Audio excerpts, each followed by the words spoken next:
Case with the most horrific twists you never knew. Cold case.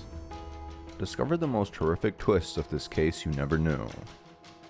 In mid-2021, a young woman went on a first date to the movies, which turned into a tragic event. Despite the case being quickly solved, there were many shocking moments. This video will cover what happened to Rylee Goodrich and Anthony Barajas. So buckle up and get ready for a ride through one of the most horrific and shocking cases you've ever heard. The movie night. Rylee Goodrich was a fun-loving young woman who grew up in Corona, California, and attended Grand Canyon University in Arizona. She met Anthony Barajas at a party on July 4th, and they hit it off. Anthony was a popular figure on TikTok and Instagram, with almost 1 million subscribers on his TikTok account. Rylee's father was initially skeptical of Anthony's chosen profession, but eventually gave his approval for the couple's first date to the movies. They watched The Forever Purge, and Rylee messaged her mother during the movie. But when the movie ended, theater staff found the couple seriously wounded and unconscious in their seats. The police investigation. When the police and ambulance arrived at the cinema, they found Rylee Goodrich dead and Anthony Barajas in a serious unconscious condition. Anthony was taken to the hospital and connected to life support. Detectives struggled to understand what had happened, as there were no clues or weapons found at the scene. The media quickly picked up the story, and there were initial rumors that Anthony could have been the killer. But this theory was dismissed. Rylee's parents were devastated, and the police could provide no details about what had happened. Detectives began questioning the theater employees and determined that the killer was likely one of the 4 visitors who purchased tickets to the movie and the almost empty theater. The gunshot. After the murder of Rylee Goodrich and the critical injury of Anthony Barajas during a movie screening, detectives were perplexed by the lack of evidence at the crime scene. The only information they had was that both victims had been shot in the head.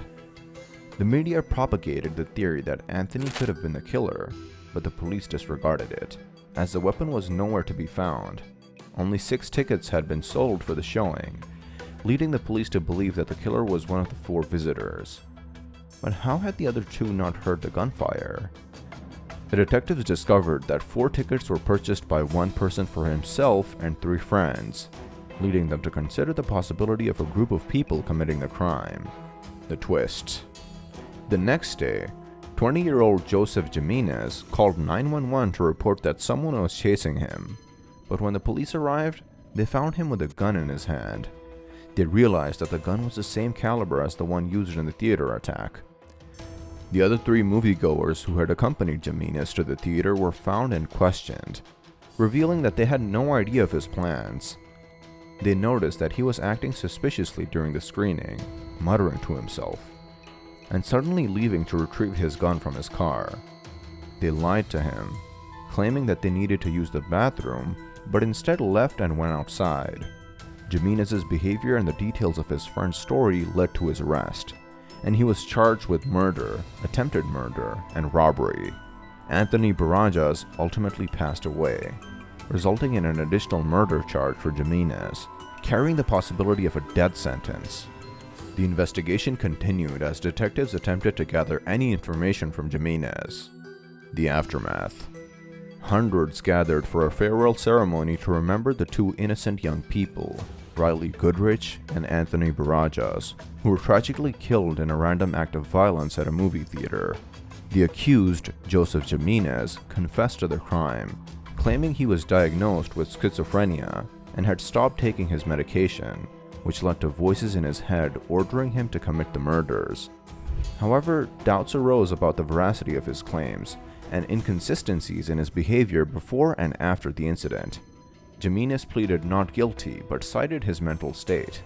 The court is yet to determine his sanity, and a decision is expected in 2022. Joseph Jimenez pled not guilty by reasoning of insanity and will remain in custody at the Smith Correctional Facility in Banning. The case is a prime example of the devastating consequences of random acts of violence and the importance of mental health treatment.